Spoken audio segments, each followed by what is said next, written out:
बिस्मिल्लाहिर्रहमानिर्रहीम। अस्सलाम वालेकुम। आज 13 जून बरोज़ सोमवार हम बात करेंगे पंजाब असम्बली में इस वक्त की जो ताज़ा तरीन सूरत हाल है वो मैं आपके साथ शेयर करूँगा। पंजाब असम्बली में जो लड़ाई है अपोजिशन की और हुकूमत की वो ख़त्म होने का नाम नहीं ले रही। 6 घंटे की ताख़ीर के बाद इजलास शुरू हुआ और चंद मिनटों में दोबारा इजलास मुलतवी कर दिया गया। बड़ी अहम तफसीलात हैं। अता तारड़ जो कि धमकियाँ लगाता था पाकिस्तान तहरीक इंसाफ के MPs को और स्पीकर को, पंजाब असम्बली के स्पीकर ने पहली रूलिंग आज जो दी है वो ये है कि अता तारड़ ऐवान में नहीं बैठेगा, इसको यहाँ से निकाल दिया जाए। अता तारड़ को ऐवान से बाहर निकालने की रूलिंग दे दी स्पीकर ने।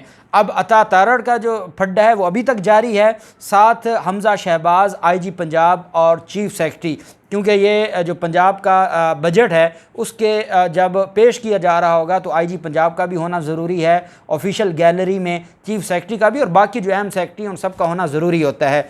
वो भी इस वक्त मौजूद नहीं है। हमजा शहबाज ख़ुद ऐवान में नहीं है और स्पीकर ने कह दिया कि मैं देखता हूँ कि फिर कौन बजट पेश करता है। पाकिस्तान तहरीक इंसाफ की तरफ से जो अपोजिशन लीडर नामजद किए गए हैं सिब्तान खान, उनकी तरफ से भी बड़ा दबंग स्टेटमेंट आ गए, वो भी मैं आपके साथ शेयर करता हूँ। मामला कुछ इस तरह से है कि पंजाब असम्बली का जो बजट है, क्योंकि पाकिस्तान मुस्लिम लीग नून के पास अक्सरियत नहीं है, क्योंकि अक्सरियत नहीं है और पाकिस्तान मुस्लिम लीग नून के पास अक्सरियत नहीं है और पाकिस्तान तहरीक इंसाफ के पास अक्सरियत इतनी नहीं है कि वो अदम एतमाद लेकर आएँ। गवर्नर इनको घर नहीं भेजना चाहता, मामला हाई कोर्ट में लटका हुआ है। इस वजह से पाकिस्तान तहरीक इंसाफ ने यह ऐलान किया कि फ़िलहाल हम दबंग तरीके से अपोजिशन करें और जब हाई कोर्ट का फ़ैसला है तो उसके बाद फिर हम फैसला हमारे खिलाफ आएगा तो सुप्रीम कोर्ट चले जाएंगे, हक़ में आएगा तो ये वैसे इनको दोबारा रीपोलिंग करनी पड़ेगी। अब हुआ ये कि इनको पता था हमजा शहबाज एंड कंपनी को कि किसी भी सूरत में ये बजट मंजूर नहीं होने देंगे। स्पीकर ने कल ही कह दिया था, हंगामा होना था और 2 बजे इजलास शुरू होना था। 2 बजे वाला इजलास जाके 8 बजे शुरू हुआ और इजलास शुरू होते ही हमजा शहबाज भी इजलास में मौजूद नहीं और जो दूसरी तरफ चीफ सेक्रेटरी और IG पंजाब पाकिस्तान तहरीक इंसाफ की तरफ से और अपोजिशन लीडर सिब्तान खान ने खड़े होकर ये कह दिया कि इजलास तब तक शुरू नहीं होगा जब तक ये तीनों बड़े ऐवान में मौजूद नहीं होंगे। स्पीकर ने कहा कि तारीख़ में कभी ऐसा भी हुआ है कि किसी सूबे का इजलास बजट इजलास हो रहा हो, बजट पेश किया जा रहा हो और वज़ीर आला ही ना हो? ये कभी ऐसा हो सकता है क्या? ऐसा किसी और जो जमहूरी दुनिया में भी होता है या ये सिर्फ शरीफ ख़ानदान के लिए होता है? बड़े तगड़े अल्फाज में परवेज़ इलाही ने इसको कहा कि जब तक वो नहीं आएगा इजलास नहीं होगा। उसके बाद अता तारड़ का मामला आ जाता है। अता तारड़ के हवाले से स्पीकर पंजाब असम्बली ने रूलिंग दी और कहा कि अता तारड़ को फिलफौर ऐवान से निकाल दिया जाए। जब ये कहा गया 5 मिनट गुजर गए, अता तारड़ बाहर ना निकले, तो उसके बाद जो स्पीकर हैं उन्होंने वहाँ पर मौजूद जो सर्जेंट एट आर्म्स हैं उनको तलब कर लिया और उनको कहा कि जो लीगी रुकन है अता तारड़ सूबाई जो वज़ीर है इसको धक्के देकर यहाँ से बाहर निकालें। जब जो सर्जेंट एट आर्म्स असम्बली में आते हैं तो जो पंजाब मुस्लिम लीग नून के लोग हैं वो उनको घेरे में ले लेते हैं और वो कहते हैं हम इनको बाहर नहीं जाने देंगे। स्पीकर ने कहा ठीक है, मुझे कोई एतराज़ नहीं है, आप इसको नहीं जाने देते, आप उन 3 बड़ों को नहीं बुलाते तो मुझे भी कोई शौक़ नहीं है, फिर मैं भी देखता हूँ कि कौन असम्बली का बजट मंजूर करवाता है और कौन ये सारे मामलात को देखता है। ठीक है, फिर मैं भी इजलास मुलतवी कर देता हूँ। उन्होंने 10 मिनट के लिए इजलास मुलतवी किया। इस वक्त जब मैं आपसे बात कर रहा हूँ इस वक्त तक दोबारा इजलास शुरू नहीं हो सका। अता तारड़ के हवाले से राना मशहूद जाते हैं पंजाब असम्बली के स्पीकर के पास और जाकर कहते हैं कि मेहरबानी करें आप सार्जेंट को वापस बुला लें और हमने अता तारड़ को समझा दिया है, वो 5 मिनट तक खुद ही बाहर निकल जाएगा, आप इनको वापस बुला लें। अच्छा, इनके दरमियान एक मुआहदा भी हुआ है। मुआहदा इस तरह से हुआ है कि जो पाकिस्तान मुस्लिम लीग नून है वो इजलास शुरू होगा और राना मशहूद और जो बाकी वहाँ पर मलिक अहमद ख़ान और ये सारे लोग खड़े होकर ऐवान के अंदर ऐलान करेंगे कि हमारा मुआहदा हो गया है। एडवोकेट जनरल पंजाब को भी पंजाब असम्बली में बुलाया गया और उनसे पहले मुलाकात की गई कि जितने इनके खिलाफ केसेस हैं पाकिस्तान तहरीक इंसाफ के कारकुनान के ख़िलाफ़ और जो पाकिस्तान तहरीक इंसाफ के MPs के ख़िलाफ़ हैं या पंजाब असम्बली के जो मुलाजमीन हैं उनके खिलाफ मुकदमात हैं, तो क्या हम वापस ले सकते हैं? एडवोकेट जनरल पंजाब से मुशावरत के बाद एक कमेटी बनाई गई, 4 अपोजिशन के लोग और 4 जो हैं वो पाकिस्तान मुस्लिम लीग नून के जो हुकूमती ऐवान के लोग हैं।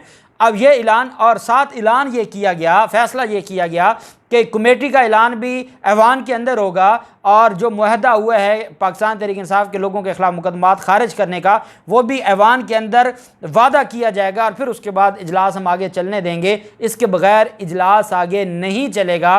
पाकिस्तान तहरीक इंसाफ ने और स्पीकर की तरफ से ये कहा गया, एडवोकेट जनरल पंजाब को बुलाया गया, एडवोकेट जनरल पंजाब ने कमेटी में बैठे, उन्होंने कहा कि हाँ मुकदमात वापस हो सकते हैं और चीज़ों को देखा जा सकता है, क्योंकि इजलास आगे चल नहीं रहा था।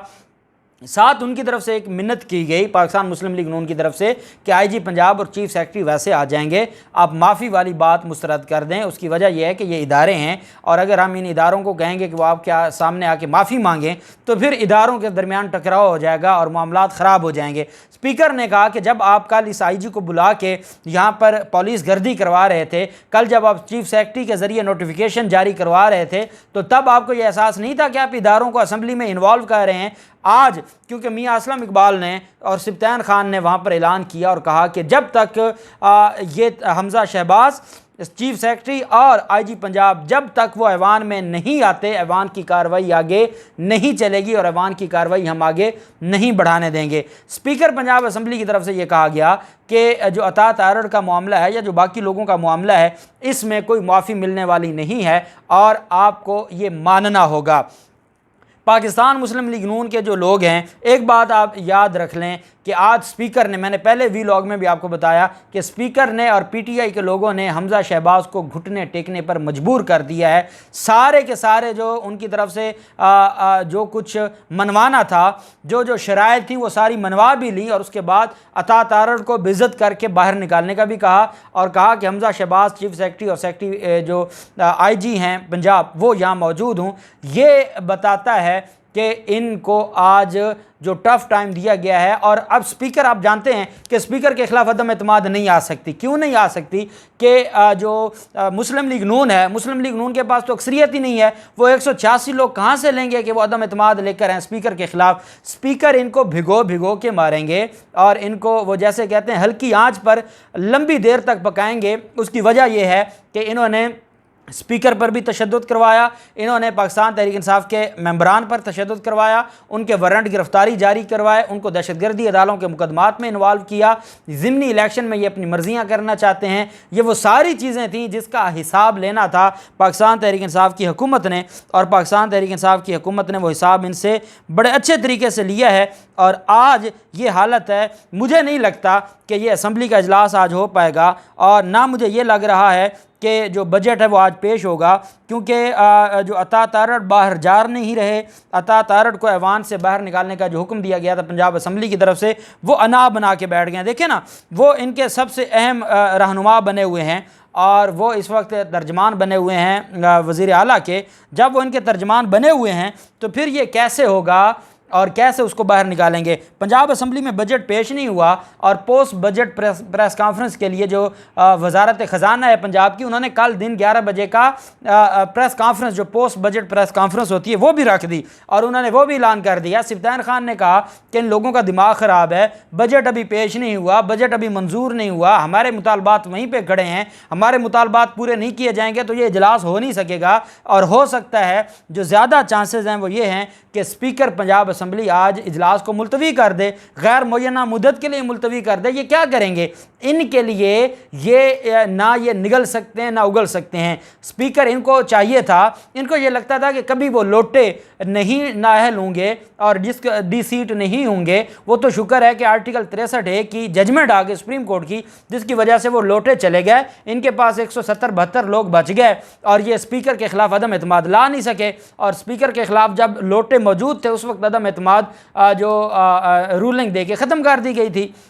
यही वजह है कि ये अब स्पीकर के हाथों जो मजबूर हो रहे हैं और स्पीकर के हाथों इनकी जो तजलील है वो हो रही है। गो अतात आरड़ गो के नारे लग रहे हैं ऐवान में और वहाँ पर मौजूद पाकिस्तान तहरीक इंसाफ के जो लोग हैं वो नारेबाजी कर रहे हैं। गो हमजा गो के नारे भी लगाए जा रहे हैं, गो चीफ सेक्रेटरी गो के भी नारे लगाए जा रहे हैं। और शरीफ ख़ानदान के लिए और हमजा शहबाज के लिए फिर आप आएँ ना, मैदान में आएँ और आके फिर अपने इजलास की कार्रवाई शुरू करें। और ज़राए ये कह रहे हैं पंजाब असम्बली के कि मुस्लिम लीग नून के अपने MPs पूरे नहीं है, जो इन्होंने लोटों को टिकटें दी हैं, उसकी वजह से ना सिर्फ मुस्लिम लीग नून के लोग खुद नाराज़ हैं बल्कि जो बाकी जो मामला है वो भी नहीं शुरू हुआ, और ये चीज़ें जो हैं ये ख़राब से ख़राब तर होती जा रही हैं और मामला इनके हाथ से निकलते जा रहे हैं। और इनके लिए बजट मंजूर करना, अब पहले तो स्पीकर ने कहना कि ठीक है आप अपने बंदे पूरे करें, जब बंदे पूरे नहीं होंगे कैसे ये मंजूर करवाएंगे? इनके पास सिंपल मेजॉरिटी नहीं पूरी होनी। जब इन्होंने इजलास शुरू करना था 7 बजे तक की ये खबर थी कि सिर्फ 20 अरकान पाकिस्तान मुस्लिम लीग नून के मौजूद हैं, इसके अलावा तो मौजूद नहीं हैं।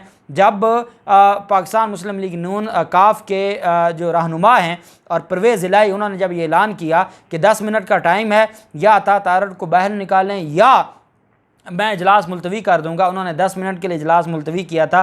तकरीबन 1 घंटा हो गया, अभी तक ये इजलास शुरू नहीं हुआ। अगर इसके बाद कोई नई डेवलपमेंट हो जाती है तो वो फिर हम अलग से उसके ऊपर बात करेंगे, लेकिन क्योंकि मीडिया इसके ऊपर बात नहीं कर रहा और मीडिया के ऊपर ये पंजाब असम्बली का अहवाल नहीं आ रहा, और जो हमारे दोस्त पंजाब असम्बली के अंदर मौजूद हैं उनकी तरफ से लम्हा बलम्हा मैं अपने ट्विटर अकाउंट पर भी उसकी लम्हा बलम्हा जो न्यूज़ है वो आप तक पहुँचा रहा हूँ। जो भी मज़ीद पेशरफ्त होगी आपके साथ शेयर करेंगे। अल्लाह पाक पाकिस्तान का में नासिर हो। बहुत शुक्रिया। अल्लाह हाफिज़। पाकिस्तान जिंदाबाद।